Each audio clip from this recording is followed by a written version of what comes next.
Hello everyone. आज हम marketing management के यूजीसी नेट के पीवाईक्यू करेंगे विद कॉन्सेप्ट्स।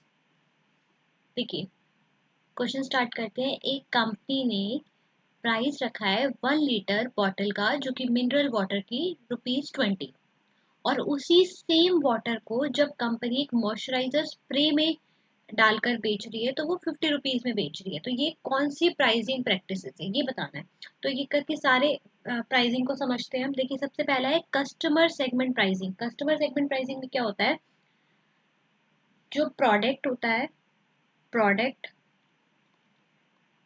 उसकी पैकेजिंग और क्वालिटी, तीनों की तीनों क्या होती है, सेम होती है, 100% same. Company different price charge करती है डिफरेंट कस्टमर्स के सेगमेंट से। सब कुछ सेम होगा, प्रोडक्ट सेम होगा, पैकेजिंग सेम होगी, उसकी क्वालिटी सेम होगी, लेकिन फिर भी कंपनी डिफरेंट प्राइस चार्ज करेगी डिफरेंट सेगमेंट ऑफ कस्टमर से। एग्जांपल के लिए, ट्रेन की टिकट होती है, जैसे सीनियर सिटीजन को डिस्काउंट दे रही है, बच्चों के लिए अलग प्राइस है सब कुछ सेम, पैकेजिंग सेम है, प्रोडक्ट सेम है, क्वालिटी सेम है, लेकिन फिर भी प्राइस डिफर है फ्रॉम सेगमेंट ऑफ कस्टमर से। ये होता है कस्टमर सेगमेंट प्राइसिंग। नेक्स्ट आता है इमेज प्राइसिंग। इमेज प्राइसिंग का मतलब वही प्रोडक्ट सेम है, इसमें भी कंपनी सेल करती है डिफरेंट वर्जन, जैसे बहुत ही फैंसी पैकेजिंग बना दी, लग्जरी लोगो लगा दिया, प्रीमियम ब्रांडिंग कर दी, ताकि लोगों को क्या लगे कि ये बहुत ही हाई स्टेटस है, महंगी चीज है बहुत। जैसे एक परफ्यूम कंपनी है, वो क्या कर रही है, मान लीजिए 90% जो परफ्यूम है ना, वो नॉर्मल बॉटल के अंदर बेच रही है, नॉर्मल बॉटल में डाल के परफ्यूम बेच रही है, और वो ₹500 का सेल कर रही है। अब जो रिमेनिंग 10% है ना, उसको ना कंपनी ने क्या कर दिया, डायमंड कट बॉटल में डाल दिया, डायमंड कट ग्लास बॉटल में डाल दिया, और उसमें ना क्या कर दिया, उस बॉटल के ऊपर भी ना क्या कर दिया, इंटरनेशनल डिजाइनर का टैग लगा दिया, और उसको कंपनी ₹5000 में बेच रही है। क्यों बेच रही है, क्योंकि इमेज की वजह से, हाई स्टेटस की वजह से। तो ये होता है इमेज प्राइसिंग। नेक्स्ट आता है product form pricing. Product form pricing में क्या होता है, जब कंपनी एक ही बेसिक प्रोडक्ट के अलग अलग प्राइस चार्ज करती है, किसकी वजह से, उसकी फिजिकल शेप की वजह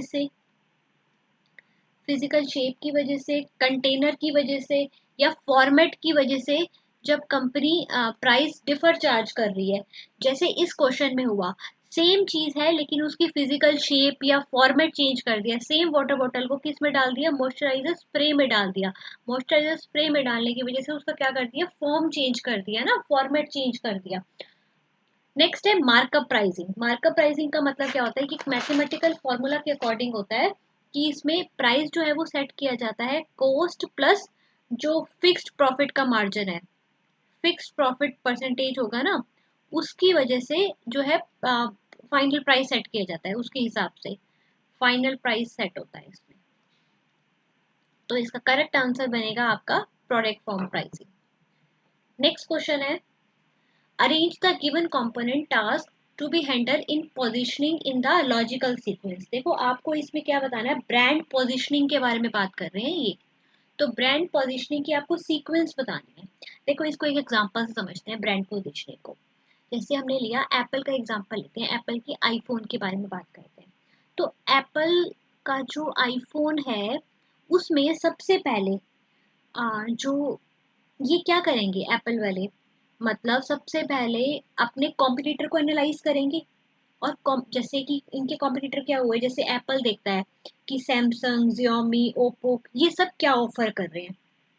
अब इनको यहाँ से ना गैप मिला। गैप क्या मिला, कि ये सब ना फीचर्स में compete कर रहे हैं, ब्रांड फीचर्स में compete, लेकिन प्रीमियम यूजर्स एक्सपीरियंस पर कम फोकस है इनका, है ना। तो एप्पल तो प्रीमियम के रिगार्डिंग फोकस करवाता है ना, तो प्रीमियम पे का, तो इनको यहाँ से गैप मिल गया। तो सबसे पहले क्या करा, कॉम्पिटिटर की पोजीशन को एनालाइज करा और वहां से गैप निकाला, है ना। इसके बाद क्या करेंगे, गैप निकालने के बाद, कि अपनी पोजीशन डिसाइड करेंगे कि कस्टमर के माइंड में हमारी पोजीशन क्या है, कस्टमर हमारे बारे में क्या सोचता है। जैसे एप्पल के बारे में सोचेगा कि माइंड में प्रीमियम है, इनोवेटिव है, स्टेटस सिंबल है। तो कस्टमर के माइंड में क्या चीजें हैं, ठीक है। इसके बाद ये सोचेंगे। नेक्स्ट क्या करेंगे, अपनी वैल्यू प्रोपोजिशन को डेवलप करेंगे कि हमारा प्रोडक्ट जो है वो बहुत सिंपल टू यूज है, सिक्योर है, इसमें सिक्योरिटी अच्छी है, प्रीमियम स्मार्टफोन का फोन का एक्सपीरियंस देता है। तो इसका मतलब हम डेवलपिंग द वैल्यू प्रोपोजिशन के बारे में सोचेंगे। इसके बाद उस चीज़ को करने के लिए हम क्या करेंगे, इंफ्रास्ट्रक्चर इंश्योर करेंगे। जैसे पावरफुल चिप लेके आएंगे, एप्पल का स्ट्रॉन्ग होगा, हमारा रिसर्च एंड डेवलपमेंट काफ़ी स्ट्रॉन्ग हो, इस चीज़ के बारे में करेंगे। और फिर उसके बाद कम्युनिकेट करेंगे टारगेट कस्टमर्स को थ्रू एडवर्टीजमेंट, प्रोडक्ट को लॉन्च कर देंगे, मतलब है ना। तो हमारा जो इसका करेक्ट आंसर बनेगा वो है ऑप्शन नंबर थर्ड, जिसमें सबसे पहले हम कॉम्पिटिटर की पोजीशन को एनालाइज करेंगे। उसके बाद हम करेंगे कि हम कस्टमर के माइंड में क्या चल रहा है हमारे बारे में, उस चीज को समझेंगे। नेक्स्ट हम अपनी वैल्यू प्रपोजिशन देखेंगे। उसके बाद इंफ्रास्ट्रक्चर के बारे में देखेंगे। और फिर हम उसको क्या कर देंगे, कम्युनिकेट करेंगे टारगेट कस्टमर्स पर। नेक्स्ट है rate of diffusion of any innovation, rate of diffusion of any innovation depends upon the following factor. देखो ये सब चीजें क्या दे रखी है, ये क्या है, ये ना हमारा रोगर्स ने डिफ्यूजन ऑफ इनोवेशन थ्योरी दी थी। और इस इनोवेशन थ्योरी के बेसिस पे हमारे 5 करेक्टर, ये जो अडॉप्शन रेट होता है ना, इसका 5 करेक्टरिस्टिक्स पे बेस्ड है। क्या क्या 5 करेक्टरिस्टिक्स है, सबसे पहले है relative advantage, first relative advantage. Second आता है हमारा कंपैटिबिलिटी। थर्ड आता है हमारा सिंप्लिसिटी। फोर्थ आता है हमारा डिविजिबिलिटी।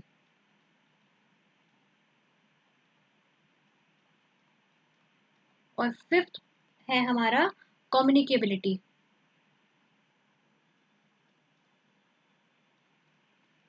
देखिए एक एक करके समझते हैं क्या होता है। देखो रिलेटिव एडवांटेज का मतलब क्या होता है, आप नई इनोवेशन लेके आए हैं तो पुराने सॉल्यूशन से कितनी बेटर है वो। जैसे यूपीआई कैश लेके आए हो तो यूपीआई कैश, जो यूपीआई है वो कैश से ज़्यादा फास्ट है, कन्वीनियंस है। तो जो आप नई इनोवेशन लेके आए वो पुरानी चीज़ से, प्रीवियस वाले से कितनी बेटर है, ये होता है रिलेटिव एडवांटेज।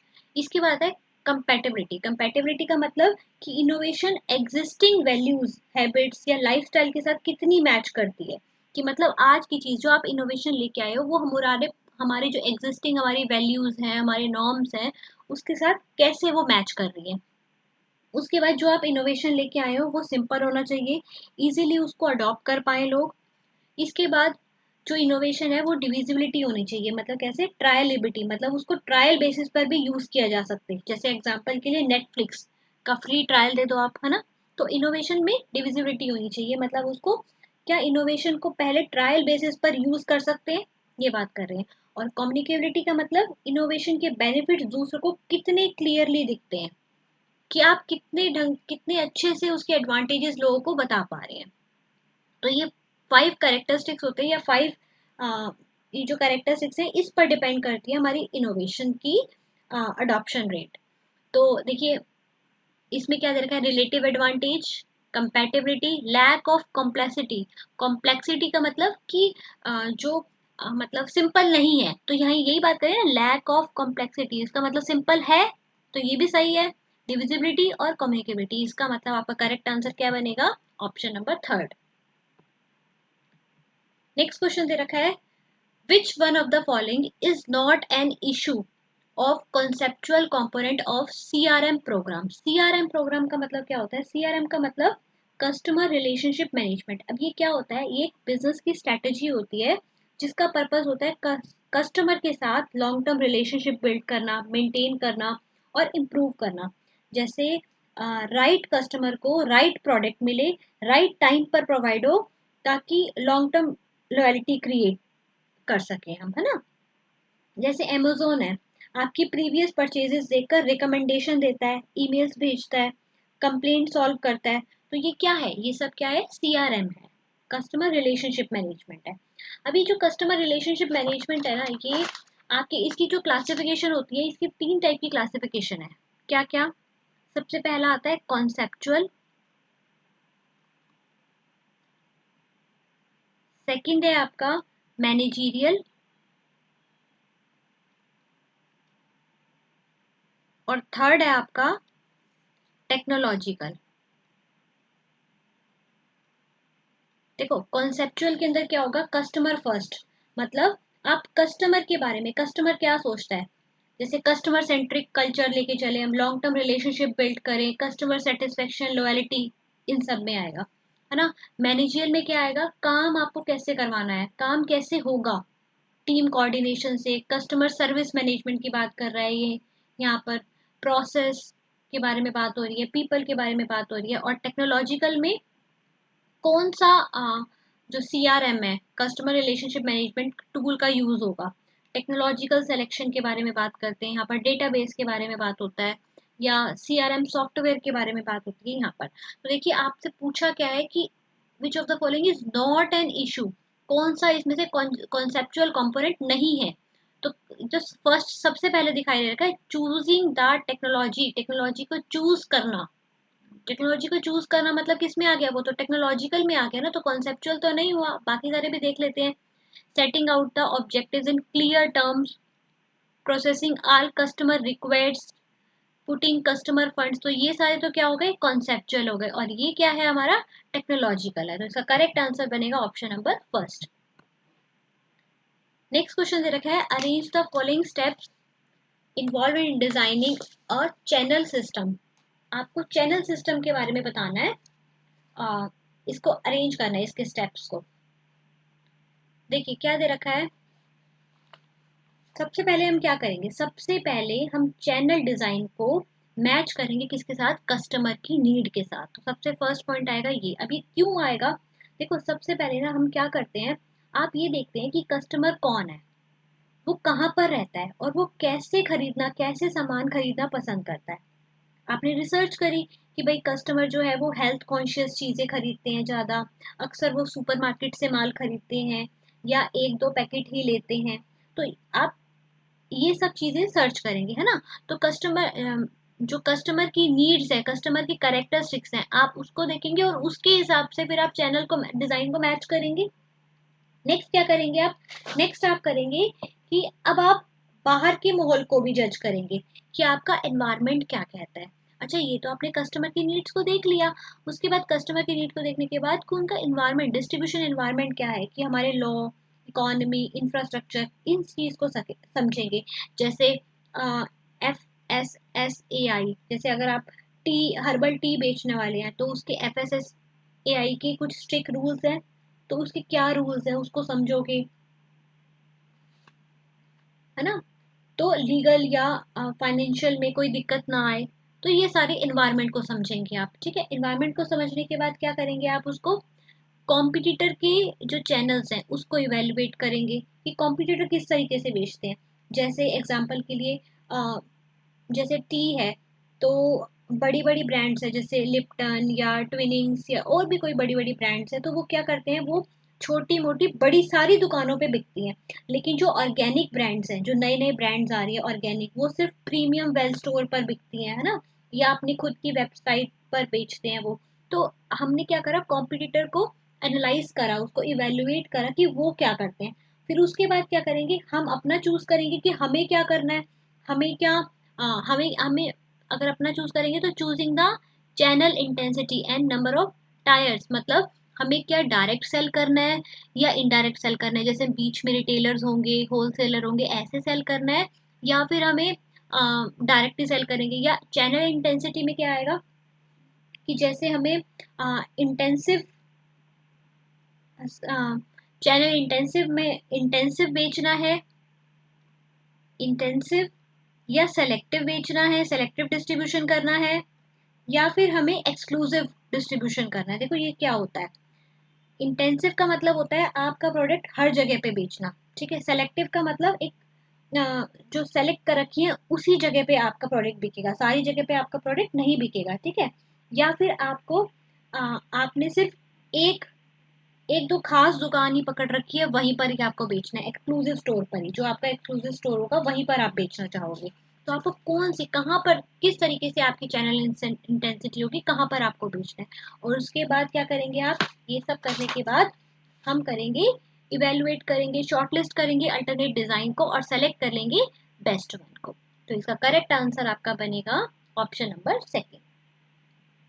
नेक्स्ट है which one of the following is not a marketing principle, इसमें से कौन सा मार्केटिंग प्रिंसिपल नहीं है। देखो, focus on the customer, customer पर फोकस करना मार्केटिंग प्रिंसिपल है, बिल्कुल सही बात है। मार्केट्स आर होमोजीनियस, क्या मार्केट हमारी होमोजीनियस होती है? नहीं, मार्केट हमारी हिट्रोजीनियस होती है, सारी मार्केट हमारी अलग अलग होती है ना। हर कस्टमर की चॉइस, इनकम, टेस्ट अलग होता है। अगर मार्केट एक जैसी होगी तो हम इसका मतलब हमें मार्केट सेगमेंटेशन करने की तो जरूरत ही नहीं पड़ी। हम मार्केट सेगमेंटेशन करते ही इसीलिए कि मार्केट हमारी कैसी होती है, हिट्रोजीनियस होती है, तभी तो हम सेगमेंटेशन करते हैं। तो मार्केट होमोजीनियस नहीं होती है। तो इसका करेक्ट आंसर तो ऑप्शन नंबर सेकंड बनेगा, लेकिन और भी पढ़ लेते हैं। Customer do not buy products, customer कभी भी प्रोडक्ट नहीं खरीदते, ये बिल्कुल सही बात है। देखो, कस्टमर प्रोडक्ट नहीं खरीदते, कस्टमर जो प्रोडक्ट से मिलने वाले बेनिफिट्स हैं, सॉल्यूशंस हैं, इमोशंस हैं, उसको खरीदते हैं। एग्जाम्पल के लिए जैसे मैगी का पैकेट है, तो आप सिर्फ मैदा या मसाला थोड़ी खरीद रहे हो, आप वो 2 मिनट की जो आपकी भूख का सॉल्यूशन है, आप वो खरीद रहे हो। कुछ लोगों के इमोशंस जुड़े होते हैं, बचपन में खाई थी मैगी तो वो इसीलिए खाते हैं। तो कस्टमर जो है वो प्रोडक्ट्स नहीं खरीदते हैं, कस्टमर उनके बेनिफिट्स, उनके सॉल्यूशंस, उनके इमोशंस को खरीदते हैं।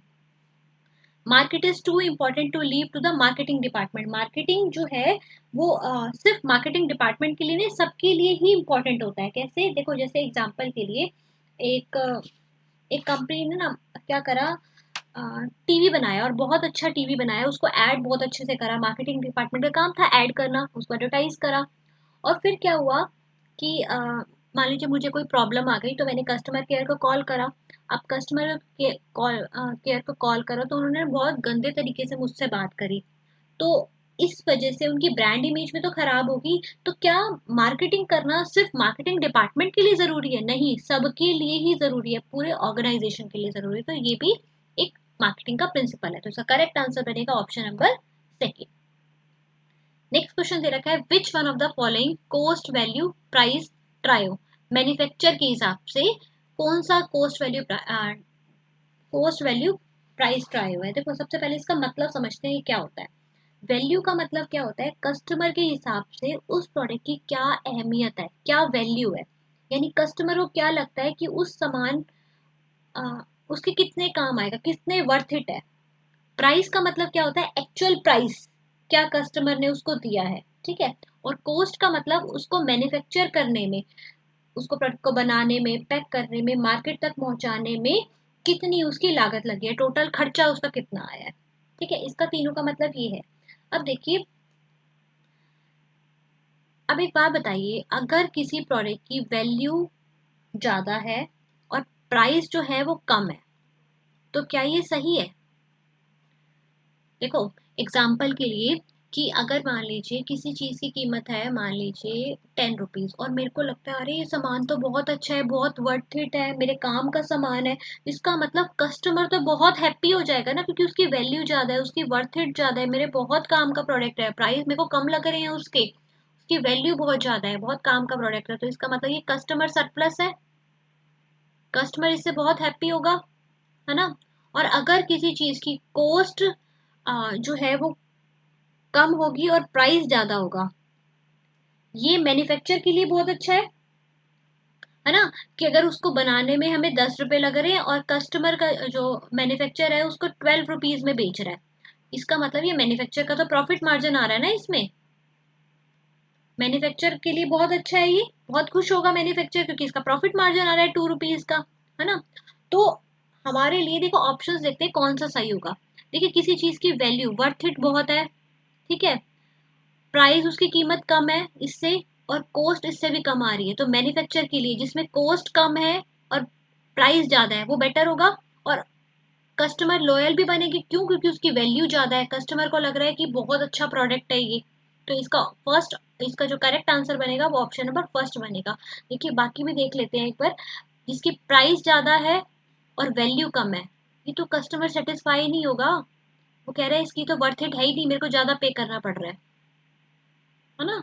नेक्स्ट में क्या होगा, जिसकी प्राइस ज्यादा है, कॉस्ट कम है, वैल्यू तो और भी कम है, बट इट तो बहुत ही नहीं है ना, है ही नहीं, ये भी नहीं होगा। और जिसकी प्राइस जो है वो इक्वल आ रही है, वैल्यू ज्यादा है हमारी किससे, कोस्ट से, तो ये भी नहीं होगा। इसका करेक्ट आंसर बनेगा ऑप्शन नंबर फर्स्ट, जिससे मैन्युफैक्चर जो है वो पूरा सेटिस्फाई होगा। मैन्युफैक्चर ये चाहता है कि उसकी जो कॉस्ट है वो कम आए, थोड़ा उससे ज्यादा प्राइस हो और वैल्यू उसकी बहुत ज्यादा हो, कस्टमर को लगे कि ये बहुत वर्थ इट है, तभी तो वो खरीदेगा बार बार।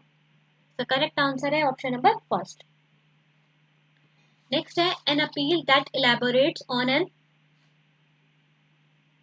नॉन प्रोडक्ट रिलेटेड बेनिफिट और इमेज। देखो इस पे ध्यान देना, नॉन प्रोडक्ट रिलेटेड बेनिफिट और image and attempts to introduce emotional response from customers. देखिए क्या है, ये सारे अपील क्या होते हैं। सबसे पहला अपील है फिजियोलॉजिकल अपील। देखो फिजियोलॉजिकल अपील क्या होता है, एक ऐसा अपील होता है जो कि ना आपको फिजिकल नीड्स प्रोवाइड करता है, जैसे आपकी भूख प्यास नींद ठंड गर्मी, इसके अपनी जरूरतों के हिसाब से, है ना।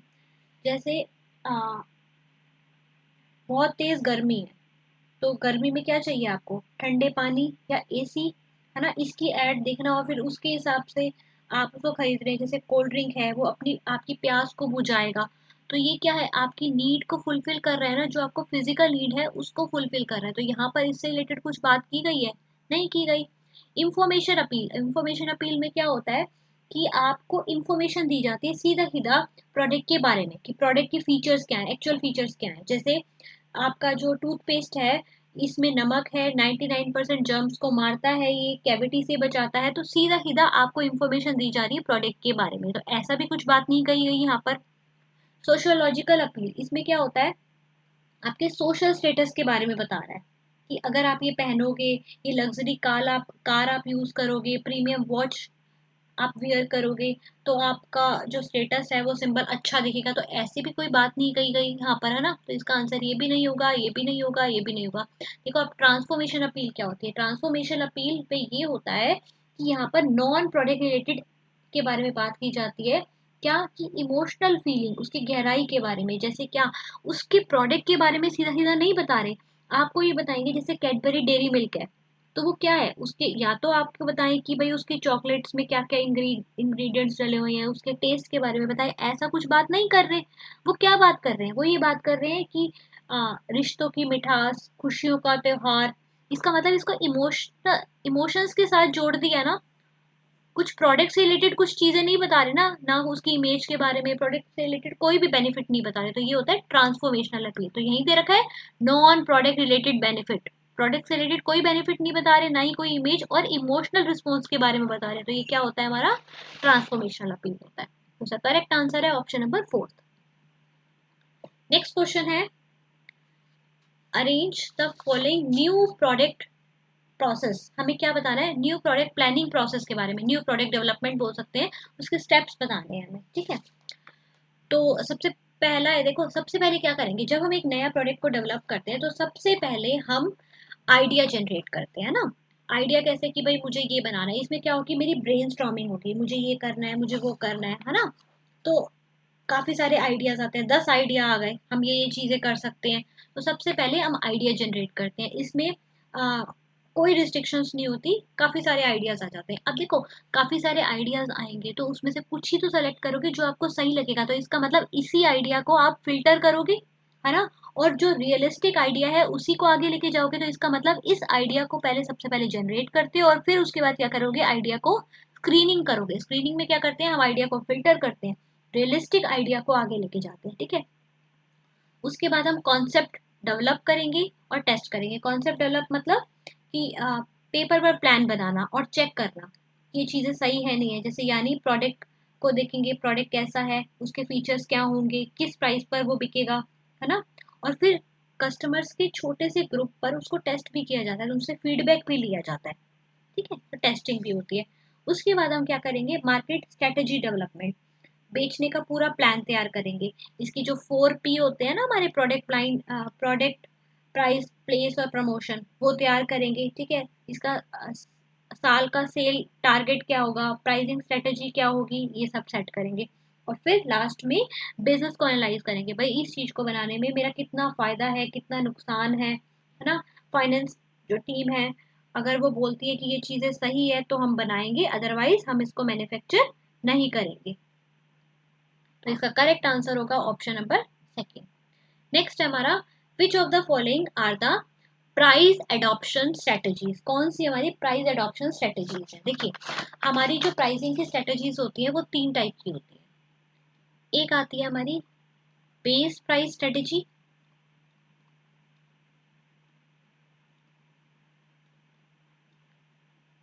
सेकंड आती है हमारी price adoption strategy, adaptation strategy, third आती है हमारी प्राइस चेंज स्ट्रेटेजी।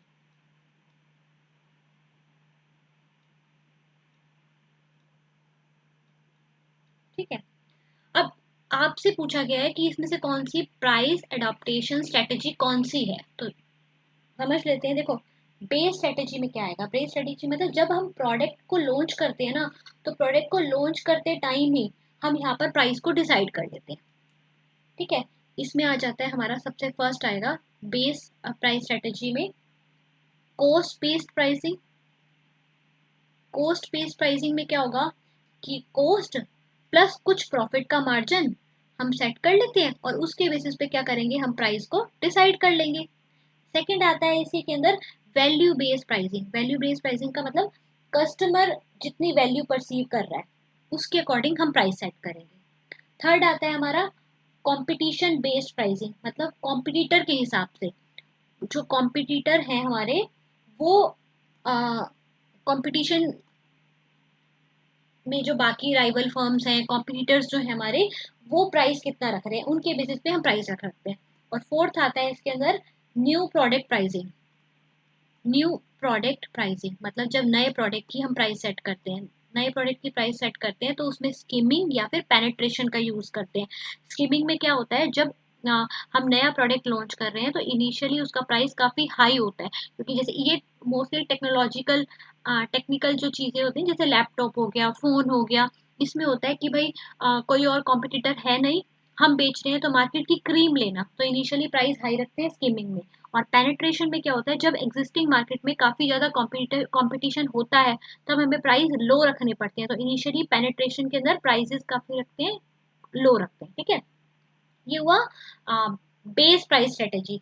नेक्स्ट आता है प्राइस एडॉप्शन स्ट्रेटेजी। देखिए प्राइस एडॉप्शन स्ट्रेटेजी में क्या होगा कि आप ना जो बेस प्राइस है ना उसको डिफरेंट सिचुएशंस में मॉडिफाई करते हैं, यही बेस प्राइस को डिफरेंट सिचुएशंस के अंदर मॉडिफाई करेंगे। जैसे क्या सबसे पहला आता है इसमें discount and allowances. Discount and allowances इसमें क्या होता है कि आप cash discount, trade discount, quantity discount देते हैं, है ना। दूसरा आता है सेगमेंट प्राइसिंग। सेगमेंट प्राइसिंग का मतलब डिफरेंट कस्टमर से, डिफरेंट सेगमेंट ऑफ कस्टमर से डिफरेंट प्राइसिंग चार्ज करना। ठीक है, इसमें थर्ड आता है हमारा साइकोलॉजिकल प्राइसिंग। साइकोलॉजिकल प्राइसिंग में क्या आएगा कि जैसे 99 की चीज है ना, और सॉरी 100 की प्रोडक्ट को ना बेच के हम उसको 99 का बेच रहे हैं, साइकोलॉजी के साथ खेल रहे हैं ना उनकी, 99 की है तो 100 की थोड़ी है, ऐसे। नेक्स्ट हो गया प्रमोशनल प्राइसिंग। प्रमोशनल प्राइसिंग का मतलब क्या हुआ कि जैसे फेस्टिवल सेल लगा दी हमने, है ना, तो इस टाइप से जो प्राइसिंग हो गई। नेक्स्ट है ज्योग्राफिकल प्राइसिंग, इसमें आ जाएगा geographical pricing, location wise, location के हिसाब से प्राइस सेट करना। और फिर नेक्स्ट आएगा इसके अंदर डायनेमिक प्राइसिंग। डायनेमिक प्राइस का मतलब डिमांड के हिसाब से प्राइस को चेंज करना। ठीक है, प्राइस चेंज स्ट्रेटेजी में क्या आता है, प्राइस का इंक्रीज या डिक्रीज करना डिमांड के हिसाब से। प्राइस का इंक्रीज या डिक्रीज करना डिमांड के हिसाब से। तो देखिए इस क्वेश्चन में पूछा था प्राइस एडॉप्शन स्ट्रेटेजी कौन कौन सी है, जो बेस प्राइस में सिचुएशन के हिसाब से चेंज करते हैं, जिसमें आ जाता है क्या, price discount and allowance, target return pricing. ये क्या हो गया हमारा, ये तो बेस प्राइस हो गया कि टारगेट रिटर्न इतना तो प्राइस मिलना ही मिलना है, तो ये तो बेस प्राइस स्ट्रेटेजी है। ज्योग्राफिकल प्राइसिंग लोकेशन वाइज होता है ना, ज्योग्राफिकल ये पढ़ा हमने फिफ्थ पॉइंट में। इसके बाद डिफरेंशिएटेड प्राइसिंग। डिफरेंशिएटेड प्राइसिंग में क्या होता है, सेगमेंट प्राइस, डिफरेंट कस्टमर से डिफरेंट प्राइस चार्ज करना, तो यही सेगमेंट प्राइसिंग, यही इसी का पार्ट है प्राइस एडॉप्शन का। और गोइंग रेट प्राइसिंग में क्या होता है कि जो प्राइस कॉम्पिटिटर्स यूज कर रहे हैं, है ना, वही यूज कर रहे हैं, तो ये बेस प्राइस है। तो इसका मतलब प्राइस एडॉप्शन में क्या क्या आएंगे, price discount and allowances, geographical pricing और डिफरेंशिएटेड प्राइसिंग। तो इसका करेक्ट आंसर बनेगा option number third. Next question है Which one of the following refers to the need on the part of the customer that gets satisfied by the service? देखिए क्या बोल रहे हैं कि कस्टमर की जो नीड्स थी उस सर्विस को लेने से वो सेटिस्फाई हो गए, है ना? हम ये बात कर रहे हैं।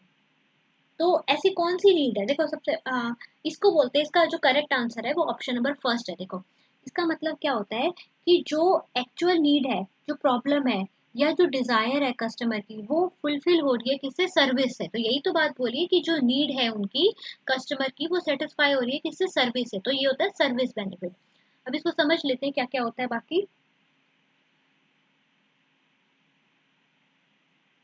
सर्विस एक्सपेक्टेशन क्या होगा? देखो सर्विस एक्सपेक्टेशन का मतलब कि कस्टमर सर्विस लेने से पहले क्या एक्सपेक्ट कर रहा है कि क्या चीज़ होगी। इसका मतलब ये होप कर रहा है कि ये चीज़ें होंगी। एग्जांपल के लिए जैसे एक रेस्टोरेंट में कस्टमर एक्सपेक्ट कर रहा है कि अच्छा फूड होगा, हाइजीनिक फूड होगा, क्विक सर्विस मिलेगी, तो कस्टमर की होप है ना ये। तो ये होता है कस्टमर एक्सपेक्टेशन।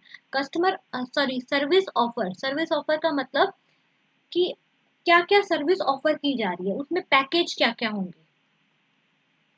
जैसे एक जिम है, तो जिम जो है वो ऑफर क्या क्या करती है? Exercise equipments, personal trainer, diet consultation, है ना? तो ये पूरा क्या है? पैकेज है। तो सर्विस ऑफर मतलब क्या क्या चीजें ऑफर की जा रही हैं। और सर्विस लेवल का मतलब क्या होता है? यहाँ पर स्टैंडर्ड और क्वालिटी ऑफ सर्विस कौन सी डिलीवर की जा रही है। एग्जाम्पल के लिए कि 24 आवर डिलीवरी, है ना? विद इन 24 आवर डिलीवरी हो जाएगी, या 24x7 कस्टमर सपोर्ट आपको मिलेगा। तो ये सारी चीजें आएंगी आपकी कस्टमर लेवल में, सर्विस लेवल में। और सर्विस बेनिफिट के अंदर क्या आता है हमारा? सर्विस बेनिफिट में जो कस्टमर को हम उनके नीड के हिसाब से हम सर्विस दे रहे हैं, है ना? जैसे बैंकिंग सर्विसेज में safe money management, hospital service में बेटर हेल्थ दे दिया, या कोचिंग सेंटर में जो उनको चाहिए। एक एक मान लीजिए एक स्टूडेंट ने ना कोचिंग सेंटर ज्वाइन करा और उस कोचिंग सेंटर से उसको नॉलेज मिली, उससे वो एग्जाम क्लियर कर लिया, तो एक्चुअली में जो उसको नीड थी उस सर्विस से वो सेटिस्फाई हो गया ना। तो इसीलिए इसका करेक्ट आंसर बनेगा सर्विस बेनिफिट। नेक्स्ट क्वेश्चन है Nicosia model of consumer behaviour. देखिए ये मॉडल है क्या एक्चुअली में? निकोसिया मॉडल जो है ना, ये कहता है कि कस्टमर बाइंग बिहेवियर को एक्सप्लेन करता है ये। और ये बताता है कि कस्टमर कैसे कंपनी की इंफॉर्मेशन एडवर्टीजमेंट से, प्रमोशन से कैसे रिसीव करता है, उसको कैसे प्रोसेस करता है और फाइनली परचेज कर लेता है ना? तो ये कैसे प्रोडक्ट को खरीदेगा, कैसे परसीव करेगा। सबसे पहले इसमें ना 4 मेजर फील्ड्स आते हैं। कौन कौन से? सबसे फर्स्ट जो है हमारा वो है फर्म्स एंड कंज्यूमर्स एटीट्यूड।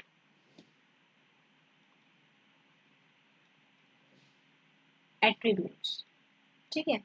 ये क्या होता है? इसमें कंपनी कम्युनिकेट करती है विद कस्टमर के साथ, कैसे? एडवर्टीजमेंट से, मार्केटिंग मैसेज से। मतलब कंपनी बताती है अपने प्रोडक्ट के बारे में ताकि कस्टमर जो है वो अवेयर हो हमारे प्रोडक्ट के बारे में। कंपनी इंफॉर्मेशन देगी ये हमारे पास प्रोडक्ट है, ऐसा ऐसा प्रोडक्ट है, और जो कस्टमर्स है, कंज्यूमर्स है, वो उस प्रोडक्ट के बारे में अवेयर हो जाएंगे, है ना? सबसे पहला काम यही होता है। जैसे सबसे फर्स्ट काम हमारा ये हो गया, है ना? इसके बाद सेकंड काम क्या होता है? कस्टमर क्या करेंगे? अब उनके पास वो अवेयर तो हो गए, उसके बाद वो इंफॉर्मेशन सर्च करेंगे कि इसके बारे में, और अल्टरनेटिव्स के बारे में सोचेंगे, बाकी ब्रांड से कंपेयर करेंगे, है ना? तो वो सर्च एंड इवोल्यूशन करते हैं। फिर उसके बाद क्या करेंगे? अगर उनको सही लगेगा तो वो प्रोडक्ट खरीद लेंगे, है ना? और खरीदने के बाद क्या करेंगे? खरीदने के बाद अपना फीडबैक देखेंगे कि वो सेटिस्फाई है, नहीं सेटिस्फाई है, फ्यूचर में वो आगे खरीदेंगे, नहीं खरीदेंगे, या किसी और को रिकमेंड करेंगे या नहीं खरीदेंगे। तो आपसे क्या पूछा है? आपसे क्वेश्चन में पूछा है थर्ड फील्ड कौन सा है, तो थर्ड फील्ड कौन सा है? Act of purchase. तो इसका करेक्ट आंसर बनेगा act of purchase. Next question है आपका providing a total package of related goods. देखिए total package of related goods and services का to solve a customer need. एक कस्टमर की नीड को हमें सेटिस्फाई करना है, पूरा करना है, और इसके लिए हम एक टोटल पैकेज प्रोवाइड कर रहे हैं किसका? रिलेटेड गुड्स एंड सर्विसेज का। देखिए एक एक करके समझते हैं क्या होता है। देखिए सबसे पहले देखते हैं कंप्लीट सेलिंग। कंप्लीट सेलिंग ना ऐसा कुछ कॉन्सेप्ट स्टैंडर्ड या फॉर्मल बुक्स में, नोटबुक्स में ऐसा कुछ कॉन्सेप्ट होता ही नहीं। ठीक है, ये सिर्फ कंफ्यूज करने के लिए दे रखा है आपको। कॉन्ग्लोमरेट सेलिंग क्या होता है? कॉन्ग्लोमरेट में क्या होता है, हमारे जो अनरिलेटेड गुड्स आते हैं ना, वो सारे आ जाते हैं इसके अंदर, अनरिलेटेड गुड्स। ठीक है, जो रिलेट नहीं करते हैं आपस में, जो बिल्कुल अनरिलेटेड है। जैसे एग्जांपल के लिए एक आईटीसी कंपनी है, वो एक ही डिस्ट्रीब्यूटर को आशीर्वाद का आटा दे रहे हैं, क्लासमेट्स की नोटबुक दे रहे हैं, दोनों वो बेच रहे हैं, तो मतलब यहाँ क्या हो गए, अनरिलेटेड गुड्स के बारे में बात करते हैं कॉन्ग्लोमरेट में। ठीक है, होलसेल में क्या होता है, बल्क में प्रोडक्ट खरीदना, है ना, उसको बेचना, होलसेल सेलिंग में ये होगा। और सिस्टम सेलिंग में क्या होता है, एक total package of related goods को हम बेच रहे हैं ताकि कस्टमर की नीड पूरा हो। तो इसका करेक्ट आंसर बनेगा क्या, सिस्टम सेलिंग। सिस्टम सेलिंग में क्या करते हैं, इंटरडिपेंडेंट गुड्स एंड सर्विसेज होते हैं, का एक ही टोटल पैकेज बना दिया जाता है ताकि अलग अलग वेंडर के पास भटकना ना पड़े।